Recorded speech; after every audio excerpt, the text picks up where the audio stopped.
The digital water timer has two garden hose thread connections.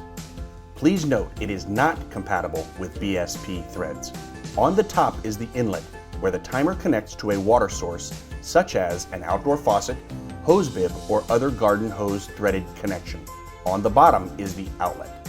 For a drip irrigation system, this connects to a hose threaded pressure regulator and filter, hose threaded pressure regulating filter, or hose threaded tubing adapter.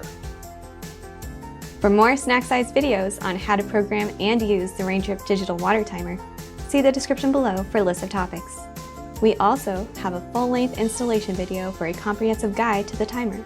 Learn more about drip irrigation and discover a better way to water at raindrip.com.